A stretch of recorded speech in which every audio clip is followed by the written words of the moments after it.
Welcome to Touring the AFC South. I'm your host, Mike Patton. Of course, we're going to talk about Houston right now. Of course, Houston has had a few highlights in this season. Win over Jacksonville. Well, a couple wins over Jacksonville. And, of course, the win over the Tennessee Titans. But, unfortunately, there's a rumor that has to be addressed. The rumor is that Houston Texans and they're thinking of potentially getting rid of David Culley after one season. For me, I definitely wanted to find out because this organization is pretty interesting to me. So I wanted to find out kind of a little bit more about this one. So I had to reach out to my brother in H-Town. Welcome to the show from KYOK AM, 1140 AM, and FM 92.3 in Houston. Sports director Andre AJ Jones. What's going on, man? Man, what's going on, Mike? Good to be with you again, brother. Yes, sir, man. I had to find out. So, can you tell me when you heard about this rumor in Houston? Well, I can honestly say the rumor has been going around for probably what are we in week 14? It's probably been going on since week 7. Since week 7. But I'll say this: the validity of the rumor, there being a little bit fire there, not just smoke. It has been happening for the last couple of weeks. The Texans are legitimately exploring the options of moving away from Coach David Culley after this season. Wow. So what are your feelings about it when it comes to him? Well, may I speak freely? Listen, it's your show. The floor is my yours. show. I just cut it up and burn it up.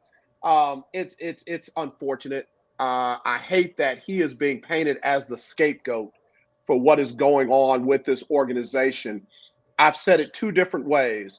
The Houston Texans right now are like a burning building. The building is burning on the inside, but they're trying to put brand new paint on the outside. Today I said it's like the building is burning on the inside, but they still got guys hanging off the side of the building, cleaning the windows. They really are trying to make it seem like this is a normal organization, and it's anything but that. And to lay the blame at the feet of the head coach when there are still people in the building that signed off on trading DeAndre Hopkins, that signed off on not bringing back Tyrann Mathieu, that signed off on getting rid of Dwayne Brown, that signed off on not even offering Kareem Jackson. And I could go on and on and on with, Jadeveon Clowney. The best running back here in Houston now plays for the New Orleans Saints, and Mark Ingram. The two running backs that they brought in this season in free agency now play for other teams. That's not David Culley. David Culley brought one coach. He got a chance to select one coach. He didn't select his offensive coordinator. He signed off on the defensive coordinator, but they chose that person for him. So to lay all the blame at David Culley's feet, he didn't cause the problem with Deshaun Watson. Before we found out about the massage therapist situations, and again, I'm not demeaning that or undermining it. Before he found out about that, Deshaun Watson didn't want to play another down in Houston. That wasn't his fault. So to blame this all on him, man, is extremely reckless and unfortunate. Yeah, I feel the way about it myself, honestly. So do you feel, let's see, so how has the mood been around the Texas camp, with him leading the charge of that team? Well, I got to be honest with you. Coach David Culley has brought energy in the middle of a funeral. I mean, there are literally people walking around like they're grieving, but David Culley has been nothing but positive. He's been nothing but respectful. He's been nothing but firm. In fact, I liken it to when head coach Charlie Strong went down to UT to take over after Mac Brown.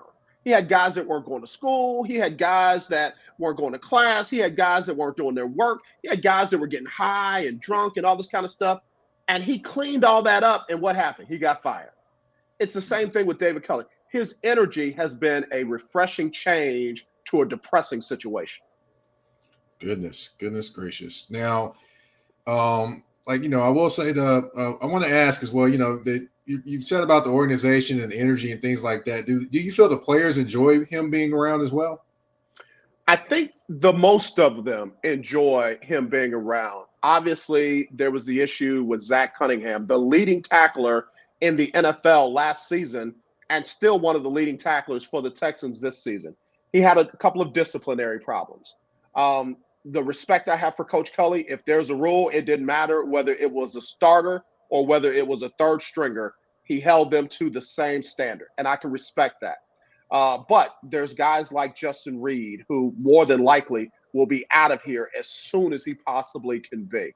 I think that there are guys who see the writing on the wall and they know that it's not David Culley's handwriting. It's just the organization. They gave it a chance and they now realize this is not the place to be because it's not going to get better. It's not going to get better before it gets worse. So what, in your opinion, would be the reasoning for getting rid of him? Just, besides, I know the scapegoat reason, but you think any other reasoning behind getting rid of him? This is the lunch break saying this. This is my take, and I have no problem owning it as I put it out there. They didn't want David Culley in the first place. David Culley was a last-minute appeasement for Deshaun Watson. Deshaun wanted Eric Bieniemy, and Eric Bieniemy didn't even get an interview. The organization was going to go away from their own search firm's recommendation. They did it with the general manager, and they were about to do it with the head coach until Deshaun locked in and said, "I'm not playing for you ever again." Then it was how can we fix this? They brought they conferenced Bieniemy in for a last-second interview, and they ended up hiring David Culley, thinking that would appease Deshaun. They had a couple of other people in mind. One of them being, and keep this name in memory, one of them is Josh McCown. They believe that Josh McCown will be a good NFL head coach.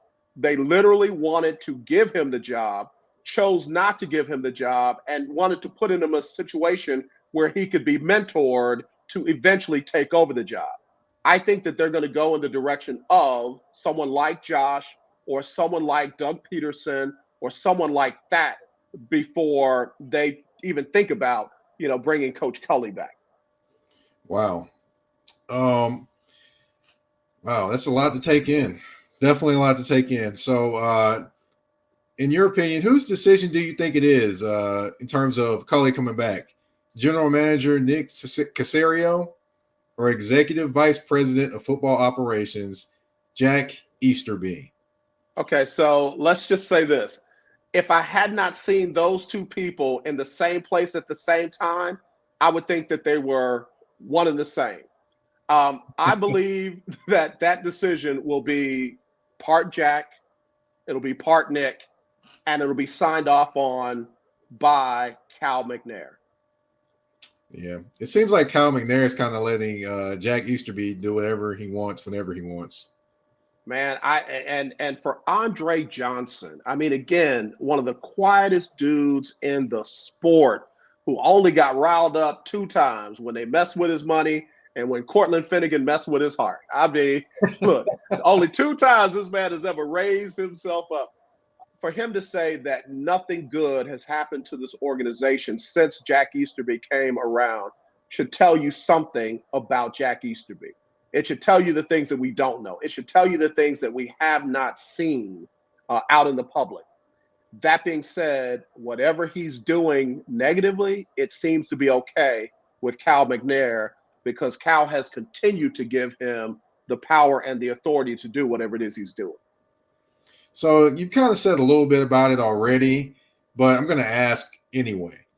So if this indeed ends up happening and Culley gets fired, what would this say about the Houston Texans organization? Nothing that hadn't already been said. The organization is a complete mess. I was on a plane coming back from Atlanta. There was an older gentleman, different nationality, that said he was wearing a Texas jersey. And the flight attendant said, "Go Texans." Well, maybe next year, but go Texans. And he said they won't be good until they sell the team.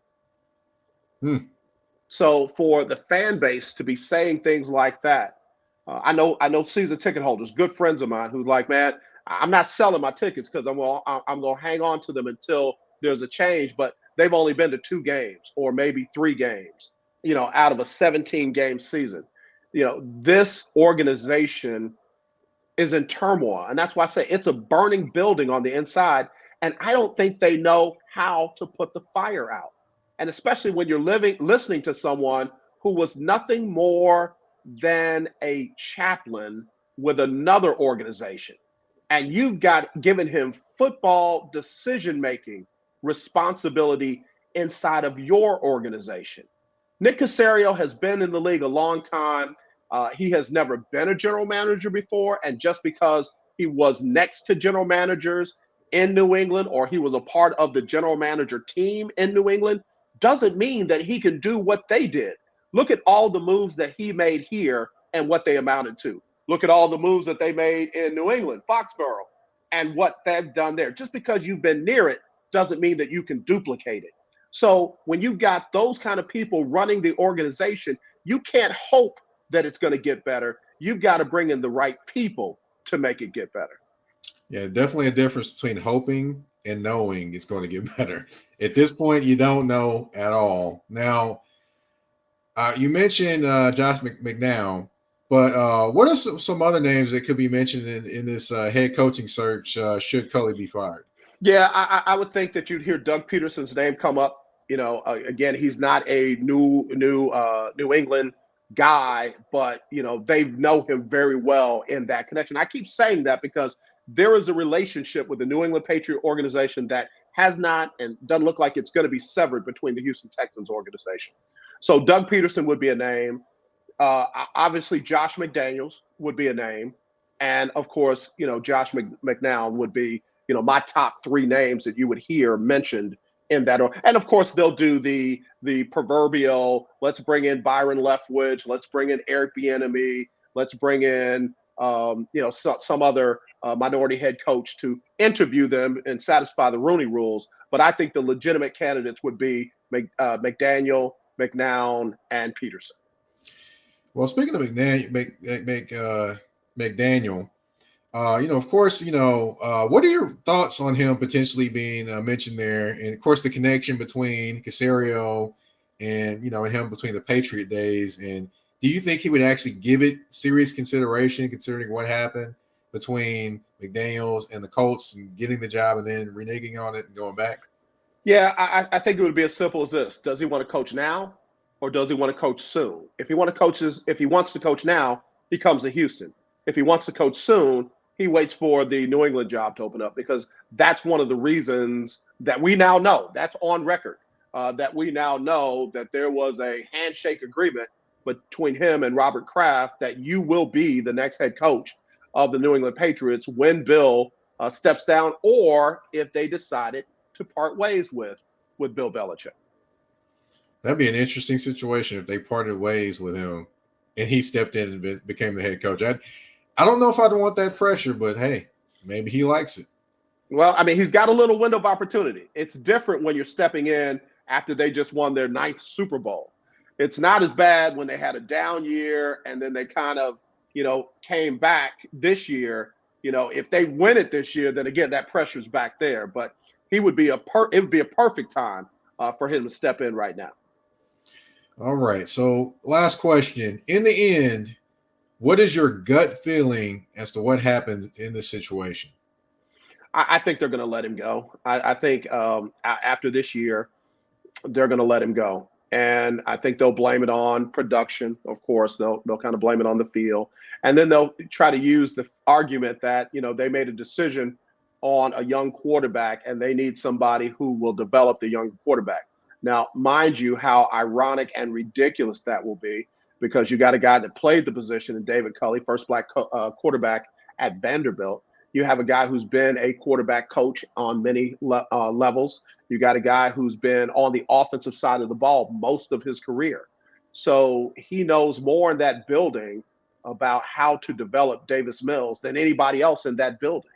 But that's not going to play in his favor when it all comes down to him.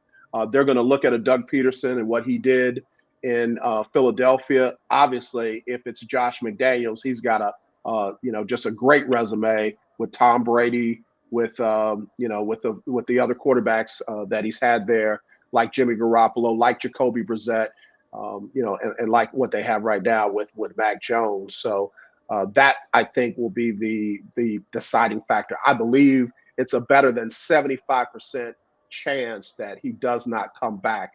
And I think that's, again, unfortunate. This is not his fault. This is not his fault. And to tarnish a man like Coach David Culley with the career and the reputation and the integrity that he has had for 4 decades, it's just, man, I wouldn't be able to sleep with that at night. But, they'll tell you it's a business. That's all it is. It's business. Well, this is bad business. This is unfair business. This is not good business right here. Kind of, this situation kind of reminds me a little bit of Steve Wilkes when he became the head coach in Arizona. Got said that on the show today. Yeah, really got a chance. So yep. Said that on the show today. There have been other coaches that have been worse than this, who got a chance to turn it around.